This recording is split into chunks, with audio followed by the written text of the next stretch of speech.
नमस्कार दोस्तों, आप सुन रहे हैं आंतरिक शांति की गहराइयों में उतारने वाला एक ऐसा पॉडकास्ट जहां हम आधुनिक जिंदगी की हलचलों के बीच बुद्ध के प्राचीन ज्ञान की रोशनी में सुकून की राह तलाशते हैं।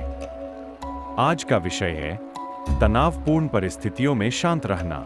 एक सवाल जो हम में से हर किसी को कभी न कभी परेशान करता रहता है। बिल्कुल।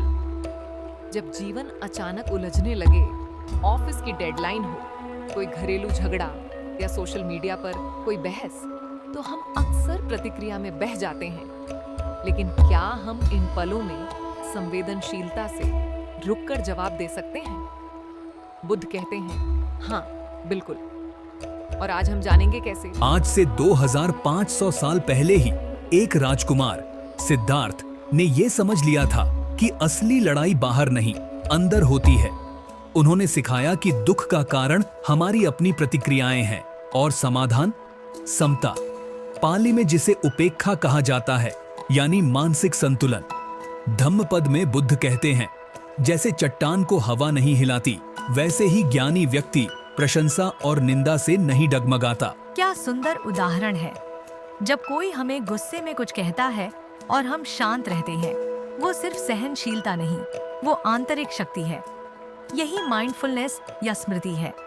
बुद्ध का सतिपट्ठान सूत्र कहता है, श्वासों को देखो, शरीर को जानो, मन को समझो, बिना किसी जजमेंट के।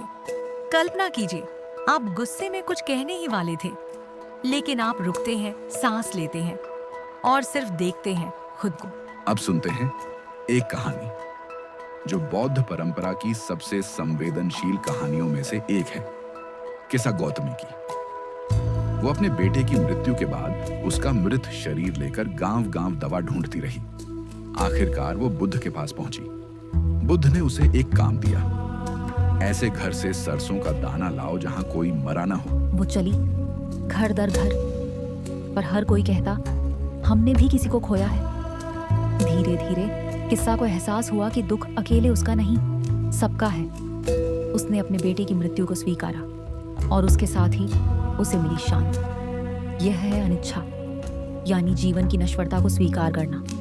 जब हम इस सच्चाई को समझते हैं, तब हम हर परिस्थिति में कुछ गहराई से बदल जाते हैं। अब बात करते हैं एक और शक्तिशाली परिवर्तन की, अंगुलीमाल की कहानी। एक खूंखार डाकू जिसने 100 लोगों को मारकर उनकी उंगलियां अपनी माला में पिरो रखी थीं, और फिर एक दिन वो बुद्ध से टकराया। वो उन्हें मारना चाहता था, लेकिन बुद्ध सिर्फ चुपचाप चल रहे थे। अंगुलीमाल ने कहा, रुको। बुद्ध बोले, मैं तो रुका हुआ हूँ, तुम रुको। यह एक आंतरिक जागृति थी। यह सुनकर अंगुलीमाल के भीतर कुछ टूट गया और कुछ नया जन्मा। वो डाकू जिसने खून बहाया था, अब भिक्षु बन गया। यह शक्ति है मैत्री की, करुणा की, जो सबसे क्रूर दिल को भी पिघला सकती है। ये सिर्फ कहानियां नहीं हैं, ये दिशा निर्देश हैं। जब ऑफिस में बॉस डांटे या कोई हमें बेइज्जत कर दे, उस समय समता हमें प्रतिक्रिया के बजाय उत्तर देना सिखाती है। मॉडर्न रिसर्च भी यही कहता है, माइंडफुलनेस से तनाव के हार्मोन कॉर्टिसोल में 30% तक गिरावट आती है। और रिश्तों की बात करें तो माइंडफुलनेस और मैत्री का मिलाजुला असर कमाल का होता है। जैसे कोई आपके शब्दों को काट दे, उस समय प्रतिक्रिया देना आसान है, लेकिन स्मृति हमें रुकना सिखाती है। मैत्री कहती है, मन में उनके लिए भलाई की कामना करो। आपकी ऊर्जा बदलती है और शायद उनका व्यवहार भी। सोशल मीडिया की तेज और झटपट प्रतिक्रिया वाली दुनिया में ये और जरूरी हो गया है। बुद्ध की सम्मा वाचा यानी सही बोल हमें याद दिलाती है, क्या मैं कुछ ऐसा बोल रहा हूं जो सच भी है और लाभकारी भी। ये आंतरिक अनुशासन ही बाहरी शांति लाता है। और जब दुनिया हमें बांटने की कोशिश करती है, राजनीतिक मतभेद हों या जलवायु परिवर्तन जैसी बड़ी चिंताएं, तब किस्सा गौतमी की कहानी हमें एक बात याद दिलाती है, दुख सभी को जोड़ता है। यह समझ जब आती है तो करुणा स्वाभाविक हो जाती है। फिर हम सिर्फ चिंता नहीं करते, कुछ करते भी हैं। अब सवाल है, इन सिद्धांतों को जीवन में कैसे लाए? जवाब है, छोटे कदम।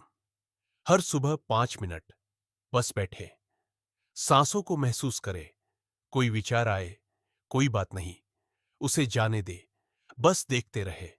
यही है समाधि, मानसिक स्पष्टता। और एक अभ्यास है मैत्री ध्यान। धीरे धीरे मन में कहिए, मैं शांत रहूं, दूसरे भी शांत रहें, सभी जीव सुखी हों। यह अभ्यास तब सबसे असरदार होता है जब आप इसे उनके लिए करते हैं जिनसे आप नाराज हैं, क्योंकि शांति सबसे पहले आपके भीतर खिलती है। तो आज हमने देखा कि बुद्ध की शिक्षाएं समता, स्मृति और मैत्री कैसे हमें अराजकता के बीच स्थिर रख सकती है। किस्सा गौतमी और अंगुलीमाल की कहानियां बताती हैं कि शांति कमजोरी नहीं, बल्कि सबसे बड़ी ताकत है।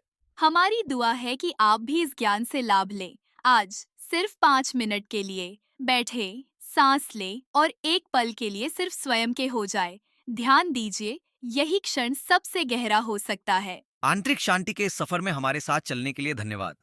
जिज्ञासु रहें, दयालु रहें और मिलते हैं अगले एपिसोड में। तब तक अराजकता में भी शांति खोजते रहें। आपका जीवन शुभ हो।